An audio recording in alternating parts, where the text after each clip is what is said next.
करते समय नोरा को अपने आसपास कुछ अजीब महसूस होता है। खतरा समझकर वो आसपास ध्यान से देखने जाती है। तब जो वो देखती है उससे उसका दिल ठंडा पड़ जाता है। असल में नोरा इस समय समुद्र के कई हजार फीट नीचे है, जहां आज तक सूरज की रोशनी नहीं पहुंची। समुद्र की इतनी गहराई में पानी का प्रेशर इतना ज्यादा होता है कि वो 1 सेकंड से भी कम समय में इंसान के शरीर को कुचलकर पानी में मिला सकता है। इसी जगह समुद्र पर रिसर्च करने के लिए एक बेस या स्टेशन बनाया गया है और उसी बेस के अंदर वो लोग रहते हैं। नोरा बताती है कि महीनों तक इतनी गहराई में रहने पर बाहर दिन है या रात ये समझना भी मुश्किल हो जाता है। कभी कभी तो सपना और हकीकत में फर्क करना भी कठिन हो जाता है, लेकिन फिर भी उन्हें अपनी ड्यूटी निभानी पड़ती है। नोरा ये बातें बता ही रही होती हैं कि अचानक पूरे बेस की लाइट्स अजीब तरह से ब्लिंक करने लगती हैं। क्या हो रहा है ये देखने के लिए जैकेट पहनकर नोरा आगे बढ़ती है। तभी उसे पता चलता है कि ऊपर से पानी लीक हो रहा है और ये दृश्य देखकर उसका दिल पूरी तरह ठंडा पड़ जाता है। समुद्र की इतनी गहराई में पानी का प्रेशर इतना ज्यादा होता है कि वो 1 सेकंड में इंसान की हड्डियों को पाउडर की तरह कुचल सकता है। लेकिन नोरा इसके बारे में ज्यादा सोच भी नहीं पाती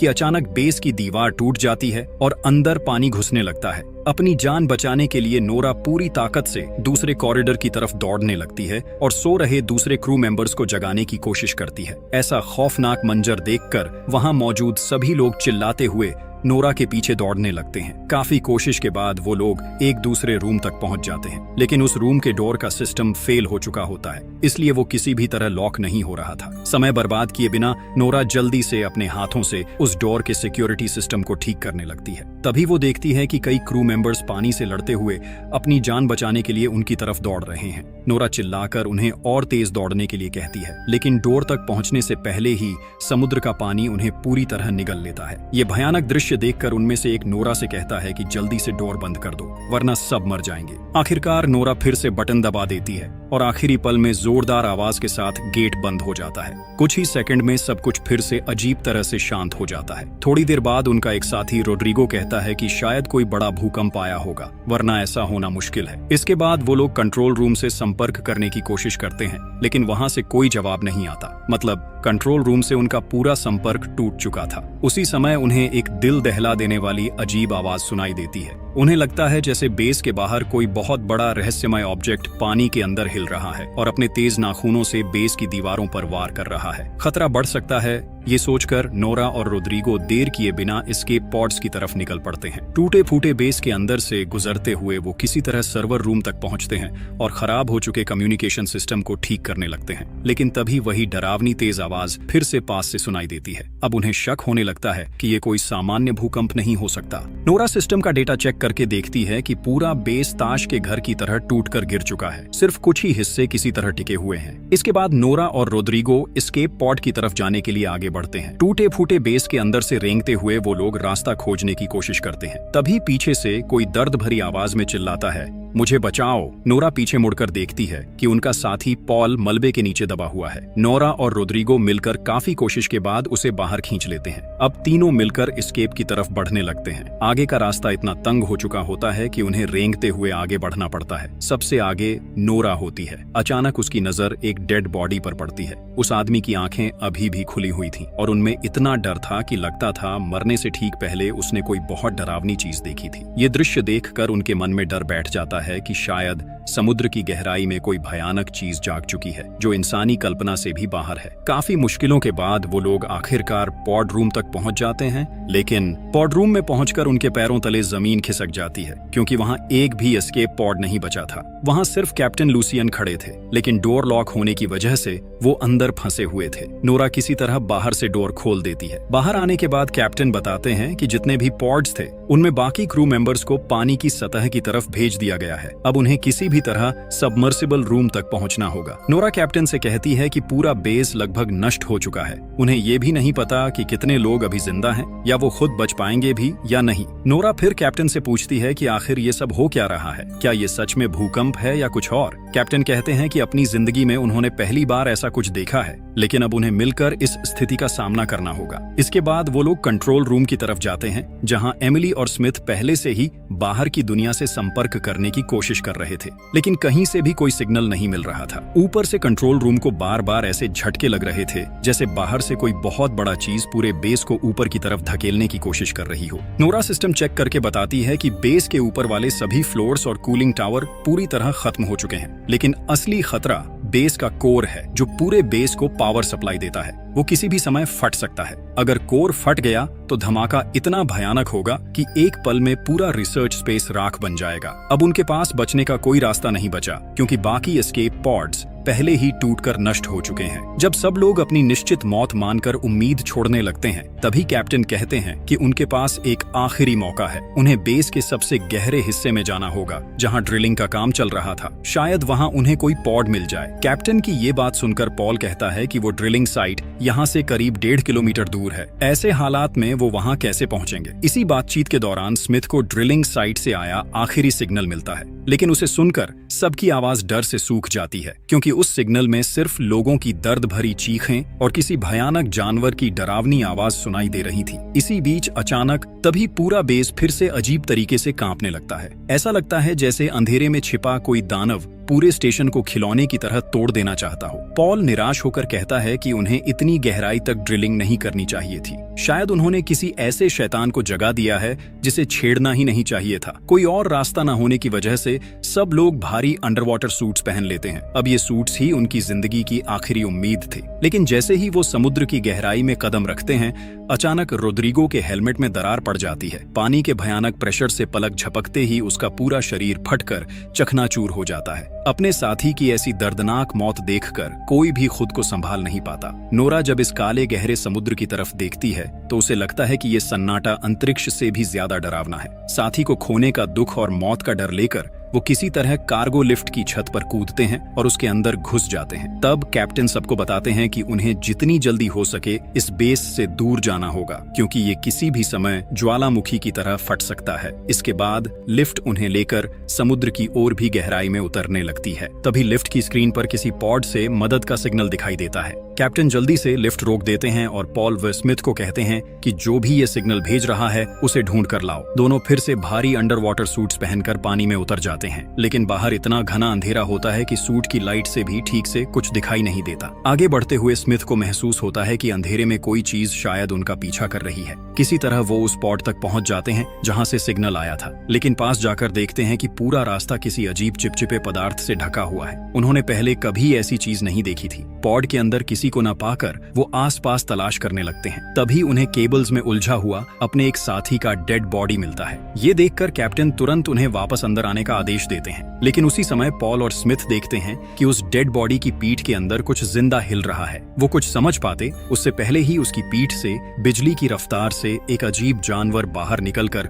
पॉल पर हमला कर देता है। हालांकि स्मिथ किसी तरह उस छोटे क्रीचर को मार देता है। उस क्रीचर को साथ लेकर वो लोग फिर से लिफ्ट में वापस आ जाते हैं। पॉल बताता है कि ये जीव उस डेड बॉडी को नोच नोच कर खा रहा था। एमिली जब उस क्रीचर को देखती है तो उसे उसके आसपास तेज नुकीले पंजे दिखाई देते हैं। तब एमिली कहती है कि शायद ड्रिलिंग के दौरान उन्होंने गलती से ऐसा कोई गड्ढा खोल दिया है जहां पहले से ही अजीब और खतरनाक जीव रहते थे और अब उनकी वजह से वो गुस्से में आ गए हैं। एमिली की ये बात चल ही रही होती है कि अचानक लिफ्ट की सारी लाइट्स बंद हो जाती हैं। नोरा किसी तरह सिस्टम को फिर से ठीक करने लगती है, लेकिन जैसे जैसे लिफ्ट नीचे उतरती है बाहर से कोई बड़ा जीव उसे जोर जोर से धक्का देने लगता है। तभी पॉल की नजर टेबल पर रखे उसी छोटे क्रीचर पर पड़ती है। वो सोचने लगता है कि क्या बाहर उसका माँ है। शायद उन्होंने बहुत बड़ी गलती कर दी है। भयानक झटकों के बीच लिफ्ट के अंदर सभी लोग पत्थर की तरह चुप खड़े रहते हैं। चारों तरफ इतनी गहरी खामोशी होती है कि उन्हें अपनी धड़कन तक साफ सुनाई देती है। उसी समय कैप्टन जब लिफ्ट की छत के कांच पर टॉर्च की रोशनी डालते हैं तो अचानक एक विशालकाय क्रीचर उस कांच पर जोर से हमला कर देता है और वो किसी दानव जैसे इंसान की तरह दिख रहा था।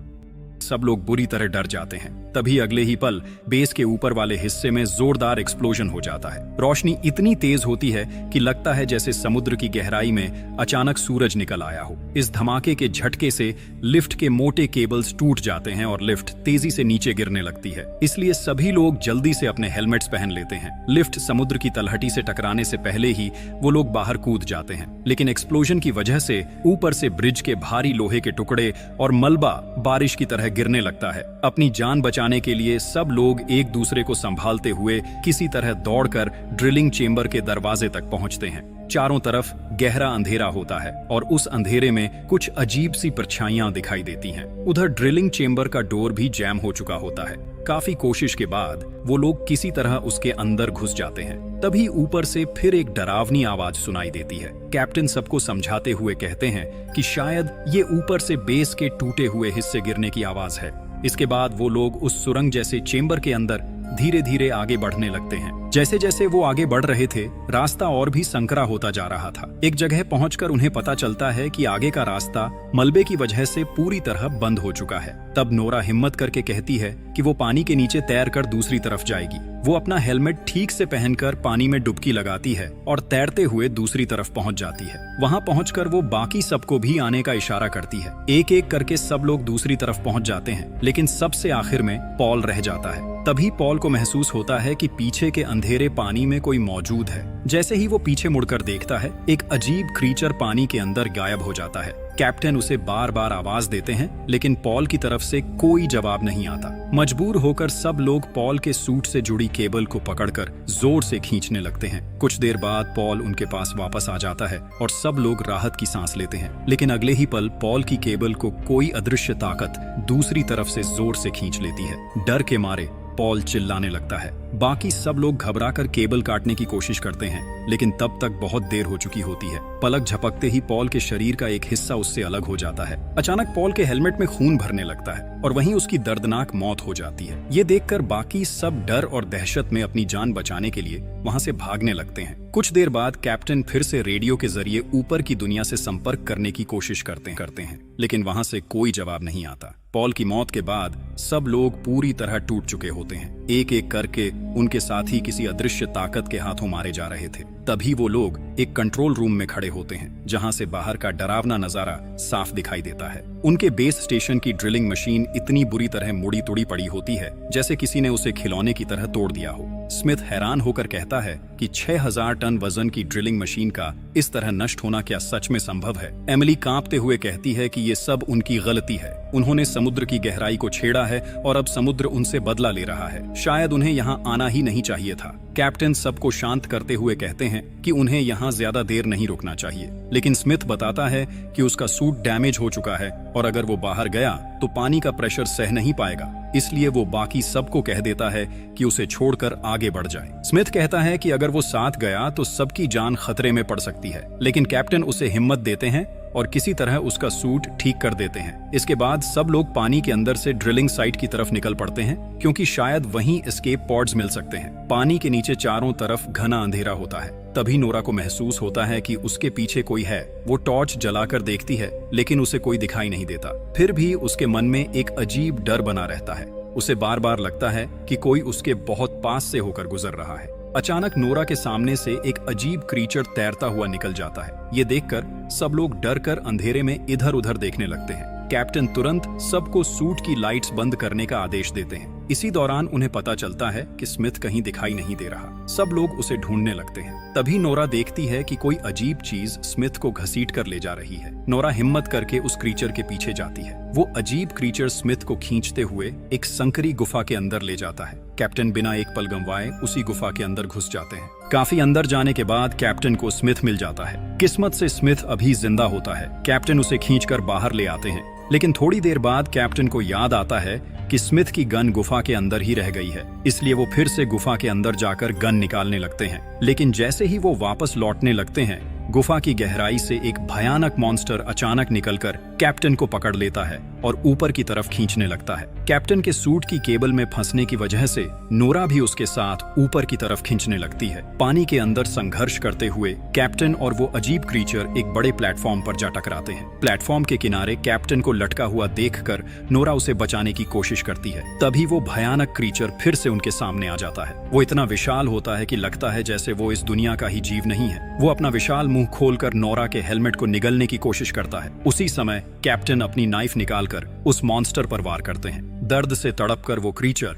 नोरा और कैप्टन दोनों को तेजी से ऊपर की तरफ खींचने लगता है। कैप्टन समझ जाते हैं कि अगर वो इसी रफ्तार से ऊपर जाते रहे तो पानी के भयानक प्रेशर से उनका सूट फट जाएगा। इसलिए वो नोरा से कहते हैं कि केबल काट दो वरना वो भी मर जाएगी। लेकिन नोरा ऐसा करने के लिए तैयार नहीं होती। तब मजबूर होकर कैप्टन खुद ही अपनी नाइफ से केबल काट देते हैं और खुद को अलग कर लेते हैं। नोरा अलग होते ही अगले ही पल एक भयानक एक्सप्लोजन में कैप्टन की मौत हो जाती है। उसी धमाके में उनका सूट और शरीर पानी में बिखर जाता है। उस एक्सप्लोजन के झटके से नोरा नीचे समुद्र की तलहटी में बेस के एक छोड़े हुए हिस्से में जा गिरती है। वो जगह पूरी तरह सुनसान और खामोश होती है। किसी तरह अंदर जाकर नोरा मानसिक रूप से टूट जाती है, क्योंकि उसे नहीं पता कि स्मिथ और एमिली जिंदा हैं या नहीं। वो रेडियो से पागलों की तरह एमिली और स्मिथ से संपर्क करने की कोशिश करती रहती है, लेकिन कोई जवाब नहीं मिलता। फिर नोरा ऊपर पड़े कुछ उपकरणों से एक पुराना सूट किसी तरह ठीक कर लेती है और उसे पहनकर दोबारा पानी में उतरती है ताकि एमिली और स्मिथ को ढूंढ सके। तभी रेडियो में एमिली की आवाज सुनाई देती है। उसी समय नोरा दूर अंधेरे में एमिली के सूट की लाइट चमकती हुई देख लेती है। काफी मुश्किल से वहां पहुंचने पर नोरा देखती है कि एमिली स्मिथ को घसीटते हुए आगे ले जा रही है, क्योंकि स्मिथ बहुत बुरी तरह घायल हो चुका था। नोरा एमिली को शांत करती है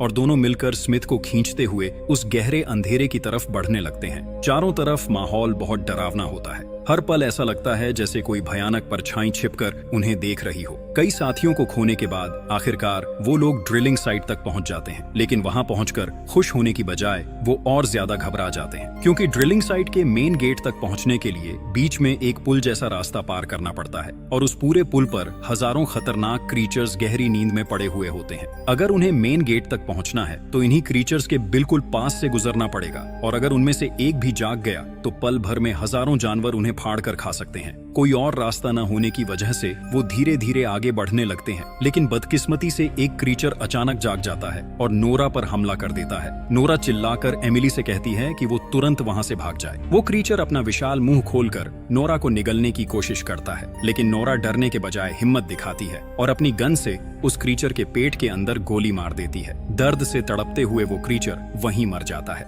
इसके बाद नोरा उसका शरीर चीरकर किसी तरह बाहर निकल आती है, लेकिन तब तक आसपास के बाकी सारे मॉन्स्टर्स जागने लगते हैं। ये देखकर नोरा अपनी गन रिलोड करने ही वाली होती है कि अचानक वो देखती है कि जिस प्लेटफॉर्म पर ये क्रीचर्स उल्टे लटके हुए थे वो पूरा हिस्सा ऊपर उठकर अंधेरे में गायब हो जाता है। उसी समय नोरा सामने वाली बिल्डिंग के ऊपर एक विशाल छाया खड़ी देखती है। जब वो उस छाया पर गोली चलाने के लिए ध्यान से देखती है तो उसके दिल की धड़कन लगभग रुक जाती है। उसके सामने एक दानव जैसा समुद्री राक्षस खड़ा होता है। वो इतना विशाल था कि उसके सामने 50 मंजिला बिल्डिंग भी खिलौने जैसी लगती थी। अपनी जान बचाने के लिए नोरा पूरी ताकत से मेन गेट की तरफ दौड़ने लगती है। वो विशाल मॉन्स्टर अपने पैर से पुल पर इतनी जोर से हमला करता है कि लगता है जैसे पानी के नीचे कोई परमाणु बम फट गया हो। उस धमाके के झटके से नोरा दूर जाकर गिरती है और बेहोश हो जाती है। अगले ही पल एमिली नोरा को खींचते हुए मेन गेट के अंदर ले आती है और जल्दी से दरवाजा बंद कर देती है। स्मिथ, नोरा और एमिली किसी तरह अंदर आ तो जाते हैं, लेकिन खतरा अभी खत्म नहीं हुआ था। वो विशाल मॉन्स्टर पूरे ड्रिलिंग साइट बिल्डिंग को जमीन से उखाड़ने की कोशिश करने लगता है। किसी तरह वो लोग आगे बढ़ते हुए पॉड रूम तक पहुंच जाते हैं। वहां कुल 3 पॉड्स होते हैं। नोरा जल्दी से चेक करती है और पता चलता है कि उनमें से सिर्फ 2 ही ठीक से काम कर रहे हैं। इसलिए बिना समय गंवाए नोरा और एमिली पहले स्मिथ को एक वर्किंग पॉड में बैठाकर ऊपर की तरफ भेज देते हैं।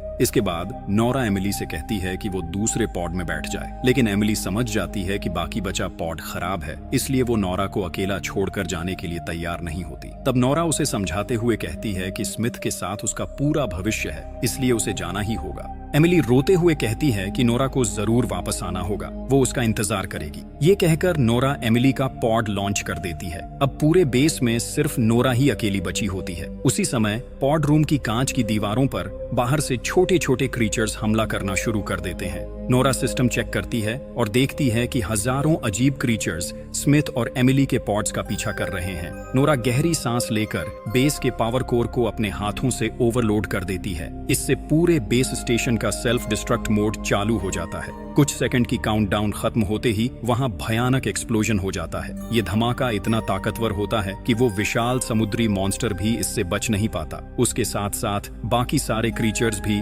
आग में जलकर खत्म हो जाते हैं। इस तरह नोरा अपनी जान कुर्बान करके अपने दोनों साथियों की जिंदगी बचा लेती है। बाद में न्यूज में दिखाया जाता है कि ड्रिलिंग साइट से 2 क्रू मेंबर्स को जिंदा बचा लिया गया है और इसी के साथ कहानी खत्म हो जाती है। ये कहानी दिखाती है कि जब इंसान प्रकृति की सीमाओं को पार करने की कोशिश करता है तो प्रकृति उसे कड़ा सबक सिखाती है।